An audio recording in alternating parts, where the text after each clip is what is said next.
السلام علیکم ورحمۃ اللہ وبرکاتہ۔ متحد ہو تو بدل ڈالو دنیا کا نظام، متحد ہو تو بدل ڈالو دنیا کا نظام، منتشر ہو تو مرو شور مچاتے کیوں ہو۔ جی دوستو، امتیاز جلیل نے ریلی نکال کر ہم مسلمانوں کو یہ سبق دے دیا کہ اگر ہم ایک ہو جائیں دنیا کی طاقت ہمارے سامنے سر نہیں اٹھائے اور ظالموں کو ہمت نہیں ہوگا کہ ہمارے اسلام، ہمارے دین، ہمارے پیارے آقا محمد رسول اللہ صلی اللہ علیہ وسلم پر انگلی اور کیچڑ اٹھائے۔ اس لیے سارا ہندوستانی مسلمان امتیاز جلیل کے ساتھ کھڑا ہے کہ رام گیری اور نتیش راڑا جیسے ظالموں کو اب ہم برداشت نہیں کریں گے اور ان کی گھٹیا بیانوں اور گستاخیوں کا اب ہم جواب دیں گے، اور وقت کی ضرورت ہے ان ظالموں کے سوالوں کا جواب دینا۔ اس لیے ہم تمام مسلمان ایک جٹ ہو کر ان کو سبق سکھائیں گے۔ امتیاز جلیل نے ٹی وی رپورٹر کو بہت ہی خوبصورت انداز میں جواب دیا۔ پہلے آپ یہ ویڈیو دیکھ لیں۔ کوچ کر رہے ممبئی کی اور تب رام گیری مہاراج کا بیان آیا ہے کہ آپ جو ہے سیاست کر رہے ہیں، ودھائک آپ کو بننا ہے، لوک سبھا چناؤ ہار گئے، اب ودھائک بننا چاہتے ہیں، اسی لیے آپ مورچہ لے کر نکلے۔ دیکھیے، ایسی لوک سبھا کی اور ودھان سبھا کی کتنی بھی سیٹیں قربان ہیں، ٹھوکر مارتے ہیں ہم ایسی سیٹوں کے اوپر۔ اگر ہمارے نبی کریم صلی اللہ علیہ وسلم کے خلاف اگر کوئی گستاخی کرتا ہے تو ایسی اتنی ہلکی راجنیتی کرنے والا شخص امتیاز جلیل نہیں ہے کہ مجھے راجنیتی کرنے کے لیے یہ رام گیری جیسے گھٹیا لوگوں کی ضرورت کبھی نہیں پڑے گی انشاءاللہ۔ میں میرے طور کے اوپر مجھے میرے جمہوری اختیار ہے، میں صرف یہ کہنا چاہ رہا ہوں، یہ ملک میں قاعدہ ہے، قانون ہے اور یہ سنویدھان ہے۔ اگر یہ سنویدھان کے حساب سے ملک نہیں چلے گا تو ایسے رام گیری جیسے گنڈے موالیوں کے حساب سے تو دیش چل نہیں سکتا ہے، رانے جیسے گنڈے موالیوں کے حساب سے دیش چل نہیں سکتا ہے۔ میں نے سرکار کو وقت دیا تھا، ٹائم دیا تھا کہ آپ ان کے اوپر کارروائی کرو کر کے، اور ان کو ایک چیتاونی دے رہا ہوں، اگر زبان ان کے منہ میں ہے تو اس سے بہت خوبصورت زبان میرے منہ میں بھی ہے۔ جس دن میں استعمال کروں گا، جس دن میں کھولوں گا اپنی زبان، تو کوئی ان کے پاس ادھیکار نہیں رہے گا میرے خلاف بھی کارروائی کرنے کے لیے، کیونکہ قاعدہ قانون سب کے لیے برابر ہے۔ دوستو، اس ریلی کا کتنا اچھا اثر ہوا، خاص طور سے دشمنان اسلام کے اوپر اس کا بہت ہی اچھا اثر گیا ہے، اور مسلمانوں کی طاقت کو اب یہ لوگ سمجھنے لگے ہیں۔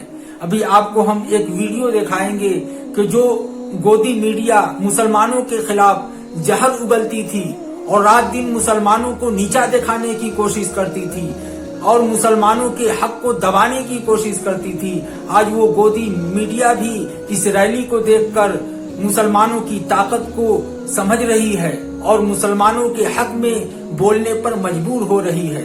آپ کو ابھی یہ ویڈیو ہم دکھائیں گے کہ گودی میڈیا بھی جو مسلمانوں کے خلاف زہر اگلتی تھی کس طرح سے بات کر رہی ہے مسلمانوں کے حق میں۔ پہلے ہم سب کو یہ جاننا ضروری ہے کہ ہم مسلمانوں کی طاقت میں اور ہم مسلمانوں کی ایکتا میں کتنی پاور ہے۔ دوستو، ہم وہی مسلمان ہیں جو جنگ بدر میں 313 مسلمان ہزاروں پر بھاری آ اور ہزاروں کافروں کے چھکے چھوڑا دیے تھے اور جنگ جیت لیے۔ ہم وہی مسلمان ہیں جنگ احد میں کافروں کے چھکے چھوڑا دیے۔ ہم وہی مسلمان ہیں جو 6000 کی فوج نے 1.5 لاکھ عیسائیوں کو بھاگنے پر مجبور کر دی۔ ہم وہی مسلمان ہیں کہ جب خالد بن ولید اپنے فوج کو لے کر جاتے ہیں تو یہود و نصارہ کی فوج قلعہ چھوڑ کر بھاگ جاتی ہے اور بغیر جنگ لڑے مسلمانوں کو فتح نصیب ہو جاتی۔ لیکن دوستو، در حقیقت میں بات یہ ہے کہ آج ہم صرف نام کے مسلمان ہیں،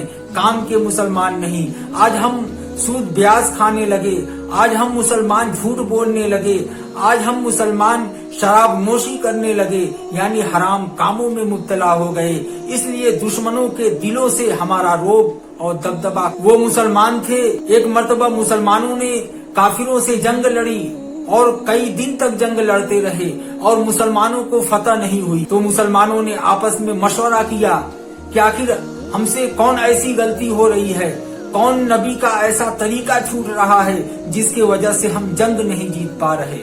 مسلمانوں نے مشورہ کیا تو آخر میں بات آئی کہ ہم اپنے پیارے حبیب جناب رسول اللہ صلی اللہ علیہ وسلم کی ایک سنت کو چھوڑ رہے ہیں، وہ سنت ہے مسواک کرنا۔ چونکہ ہم بہت دنوں سے حالت سفر میں ہیں، حالت جنگ میں ہیں، اس لیے مسواک کا وقت نہیں مل رہا ہے اور یہ سنت چھوٹ رہا ہے۔